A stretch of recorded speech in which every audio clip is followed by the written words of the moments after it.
আসসালামু আলাইকুম।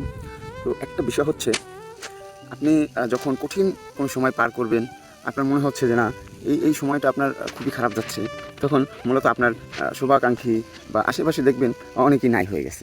আসলে সেই সময়টায় আপনাকে তেমন কেউ মূল্য দিবে না। হয়তো অনেকেই বলবে যে, "হ্যাঁ ভাই, ওকে, ঠিক আছে বা আছি।" এটা অনেকে বলবে, কিন্তু মূলত আপনার ভিতরের যে একাকিত্ব, সেটা আপনি না পারতেছেন কাউকে বলতে, না কিছু পারতেছেন কারো সাথে শেয়ার করতে। এই যে এইভাবেই আপনার মানে একাকিত্ব, দূরত্বটা সবার থেকে বেড়ে যাবে। তো সেই জন্য আপনাকে আ ভেঙে পড়লে চলবে না। আমিও যদি এরকম অবস্থা হয়, আমাকেও ভেঙে পড়লে চলবে না ভাই। ইনশাআল্লাহ আপনাকে মনের ভিতর থেকে আ আ নিজের প্রতি সেলফ কনফিডেন্সটা আপনার তৈরি করতে হবে।